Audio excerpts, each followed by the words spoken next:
오늘은 빌라도 같은 그리스도인이 있습니다 라는 제목으로 하나님 말씀을 나눕니다. 우리 예수님께서 유대인의 제사장 가야바 법정에 서시는 말씀이 오늘 말씀 가운데 나옵니다.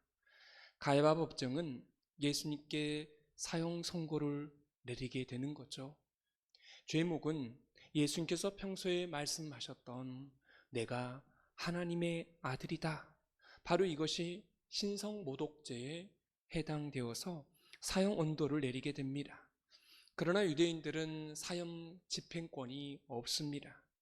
당시 가야바 법정에서는 예수님을 사형 집행을 하지 못했기 때문에 로마에서 파견 나온 이 빌라도 총독에게 집행을 하도록 넘겨주는 장면이 나옵니다. 근데 이 가야바 법정에서 대제사장들이 우리 예수님을 빌라도에게 넘길 때는 비겁하게도 예수님의 제목을 바꿔치기 위해서 보내게 됩니다.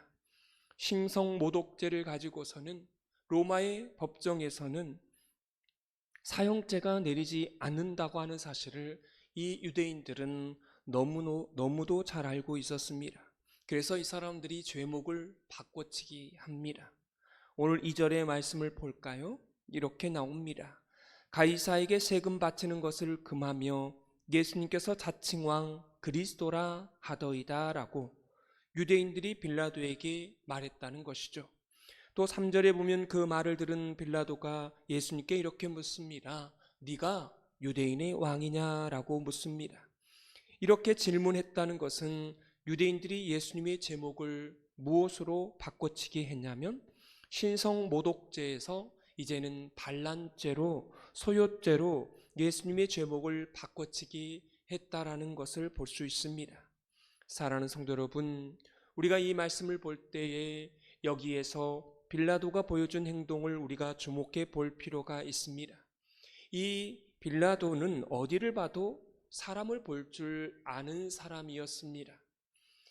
예수님은 내가 유대인의 왕이라고 하는 이 질문에 뭐라고 말씀하셨습니까?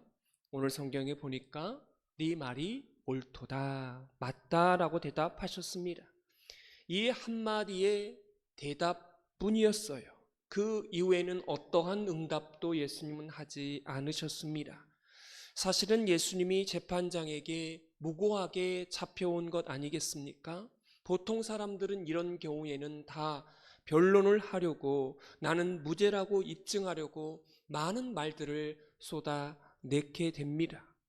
그런데 예수님은 어떠한 말도 이 무죄를 말하지 않고 탄원도 말하지 않습니다.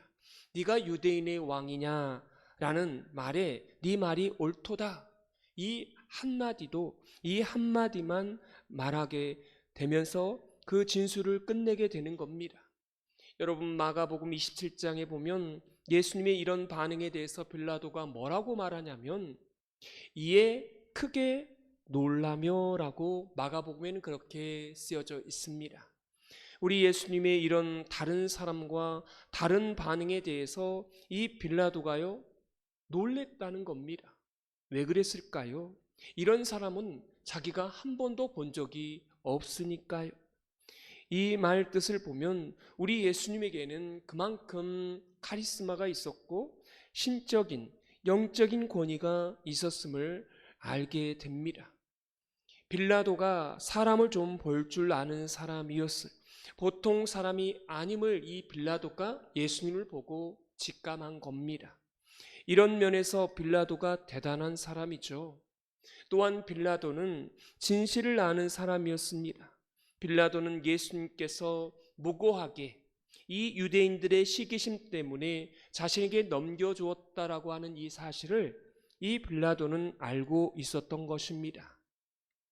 그 당시 유대인들의 지도자들을 한번 보십시오. 이 사람들의 특징은요, 능력은 없는데 기득권자들이었습니다. 갑자기 청년 예수가 나타나는데 예수님은 능력이 있는데 기득권은 없었어요. 여러분, 이 두 세력이 만났다라고 해봅시다. 어떤 일들이 벌어지게 되는 겁니까? 기득권이 있으나 능력이 없는 사람들이 기득권이 없으나 능력이 있는 이 예수님을 죽이려고 했다는 것입니다. 바로 이런 모습이 있다는 사실을 누가 알았다고요? 빌라도가 알았다는 것입니다.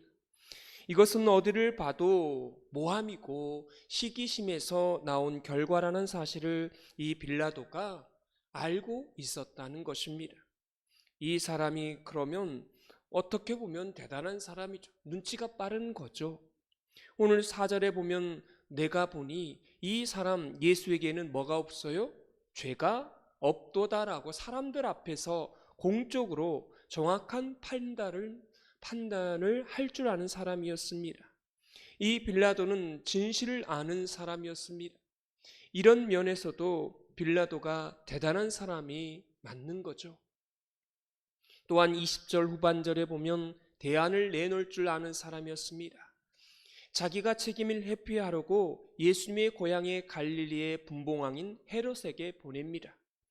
헤롯 왕이 예수님에게 신문을 하는데 예수님께서 대답을 하지 않습니다. 이때 헤롯 왕은 당시 예수님을 빌라도에게 어떻게 합니까? 다시 돌려보내요. 이때 빌라도가 생각해낸 지혜가 있었는데 바로 그것은 6월절 날이 되면 죄수 하나를 풀어주는 관례가 있었습니다. 그래서 이 빌라도가 꾀를 하나 내게 되는데 그 꾀를 내게 되면 이 당시에 체포된 죄인들 가운데 가장 극악한 죄인 한 사람, 그 하나를 골라냅니다. 그게 누구였습니까? 바라바였습니다. 그리고 이 바라바와 예수님을 둘을 놓고 이 중에 누구를 놓아주라고 유대인들에게 말합니까? 이 중에 누구를 놓아주라고 유대인에게 말합니까?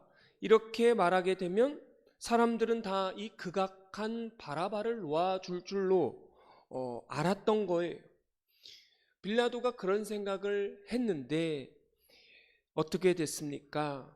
대중들이, 사람들이 갑자기 돌변해서 누구를 놓아주라고 말한 겁니까? 바라바를 놓아주라고 말했다는 것입니다. 이 빌라도는 그래도 대안을 내놓을 줄 알았어요. 예수님이 죄가 없으니까 풀어주려고 나름대로 생각을 해서 바라바를 놓아줄 거라고 그렇게 생각하지 못하고 예수님을 놓아줄 거라고 생각을 한 거죠.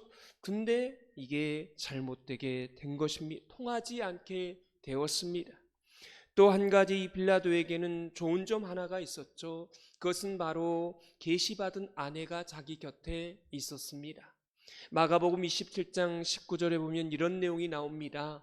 이 빌라도가 예수님을 재판하려고 할 때에 빌라도의 아내가 꿈에서 이상한 계시를 받습니다. 그리고 자기 남편 빌라도에게 찾아가서 뭐라고 권면합니까? 당신은 이 일에 상관하지 말라고 이런 계시를 합니다. 이 빌라도 곁에는 계시를 받은 여인도 있었고 아내도 있었습니다. 그러나 결정적인 문제가 있었습니다. 이 빌라도는 사람을 볼 줄 아는 사람이었어요. 진실을 아는 사람이었는데, 그리고 대안도 낼 줄 아는 사람이었는데, 또 주변에 계시받은 사람도 있었는데 결정적인 문제는 뭡니까? 이 사람은 비겁했다라고 하는 것입니다. 밀란이 나면 이 모든 책임은 자기가 져야 한다는 것을 알고 있었던 거죠. 그래서 첫 번째 취한 방법이 뭡니까? 자기가 판결을 내리지 않고 누구에게 그 책임을 떠맡깁니까? 분봉왕 헤롯 왕에게 보내는 모습을 봅니다. 책임을 회피하는 이런 모습을 보이고 있죠. 이런 모습이 빌라도를 보면서 보게 됩니다. 또한 이 빌라도는 결정적으로 대중 인기에 영합하려고 했던 이런 모습을 보게 됩니다. 사람들이 소리를 치니까, 저 바라바를 놓아주고 예수를 죽이라고 말하니까, 이때 이 빌라도는 밀란이 일어날까봐, 데모가 일어날까봐, 큰 사고가 일어날까봐 예수님을 십자가형에 언도하고 넘겨주는 이런 모습을 보게 됩니다. 이 빌라도는 그 후로부터 비겁한 사람의 대명사가 되어버리고 맙니다. 그래서 사도신경을 보면 이런 고백이 있잖아요. 빌라도에게 고난을 받으사 십자가에서 죽으시고, 이런 말씀이 나옵니다. 우리는 항상 이 고백을 하죠. 근데 좀 여러분 이상하지 않습니까? 예수님을 3번이나 부인한 베드로의 모습도 있는데 그건 나오지 않아요. 베드로가 3번 예수님을 모른다고 했잖아요. 그리고 또 가룟 유다도 사도신경에 나옵니까? 안 나옵니까? 안 나와요. 예수님을 팔아먹은 이 가룟 유다 이름도 나오지 않습니다. 근데 이상하게 이 빌라도의 이름은 나오는 거죠. 빌라도에게 고난을 받아 십자가에서 죽으시고라고 빌라도의 이름이 지명되어 있습니다. 왜 그렇습니까? 하나님이 제일 싫어하는 사람은 예수님을 팔아먹는 사람이 아닙니다. 우리 예수님을 부인한 사람이 아니라 비겁한 사람, 알면서도 넘겨준 사람, 진실을 알면서도 넘겨주는 사람, 대안이 있음에도 넘겨주는 사람, 계시가 분명히 있었음에도 넘겨주는 사람, 이 비겁한 사람을 하나님께서 제일 싫어한다고 하는 이런 상징적인 표현이 사도신경에 고백되어 있습니다. 사랑하는 성도 여러분, 성경이 말하는 가장 나쁜 사람, 가장 질이 안 좋은 사람, 가장 나쁜 죄가 뭔 줄 아십니까? 알고도 죄를 짓는 죄, 알고도 일부러 죄를 짓는 죄를 성경은 뭐라고 말하냐면 성령 회방죄라고 말하고 있습니다. 그 죄는 절대로 사함이 없다라고 성경은 말씀하고 있습니다. 이게 얼마나 질이 나쁜 죄입니까? 빌라도는요, 굴복했고요, 타협했습니다. 비굴했고 자기 안위를 위해서 우리 예수님을 십자가에 넘겨주는 그런 사람이 되었습니다. 분명히 이 사람은 다른 성경에 보면 놀랍습니다. 이 사람은 참 대단한 사람이, 이 사람에게 영적인 권위가 있고 놀랍습니다. 그리고 이 사람이 무고하게 죄 때문에 모함받는 사실을 알고 있었어요. 시기심 때문에, 기득권자가 아니기 때문에 이 시기심을 받고 있다는 사실도 알고 있었습니다. 또 사랑하는 자기 아내를 통해서도 계시를 받았어요. 그러나 넘겨주었고 십자가형을 선도하게 되었다라는 말입니다. 여러분, 이런 사람의 인생을 걷지 말라고 우리 주님께서 우리에게 계시해 주고 있습니다. 우리는 성경에 대해서 많이 알고 있습니다. 여러분은 진실이 무엇인지 알고 있습니다. 교회 안에서도 마찬가지죠. 진실이 무엇인지 알고 있고요. 여러분의 삶 가운데에 계시도 있습니다. 그리고 중보자도 있고요. 여러분의 삶 가운데 이미 충분히 주어졌습니다. 그 다음에 주어지는 것은 빌라도처럼 살 것이냐, 아니면 빌라도가 아닌 하나님의 사람처럼 결정하고 순종하고 따를 것이냐.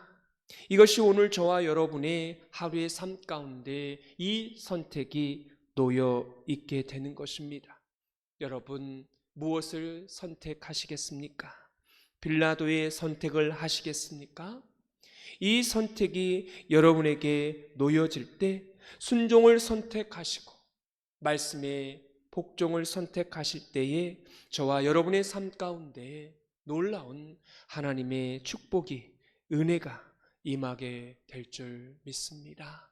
그러한 삶을 오늘 하루 살아내시기를 주님의 이름으로 축원합니다. 기도하겠습니다. 하나님 아버지, 오늘 말씀을 통해 우리의 믿음과 선택을 돌아보게 하여 주시니 감사합니다. 우리는 진실을 알고도 침묵했던 빌라도의 모습이 결코 남의 이야기가 아님을 고백합니다. 주님, 말씀을 알고 있으면서도 상황과 여론 앞에서 타협했던 우리의 연약함을 봅니다. 옳고 그름을 분별할 수 있는 지혜를 주셨음에도 안위와 편리를 위해 결단하지 못했던 우리의 모습을 봅니다.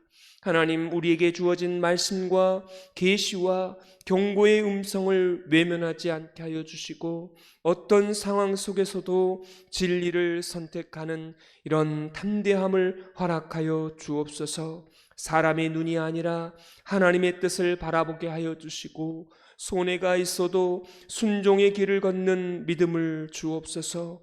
오늘 하루의 삶 속에서도 빌라도의 선택이 아니라 하나님의 사람다운 결단을 하게 하시고 그 순종 위에 주님의 은혜와 평강을 더하여 주옵소서.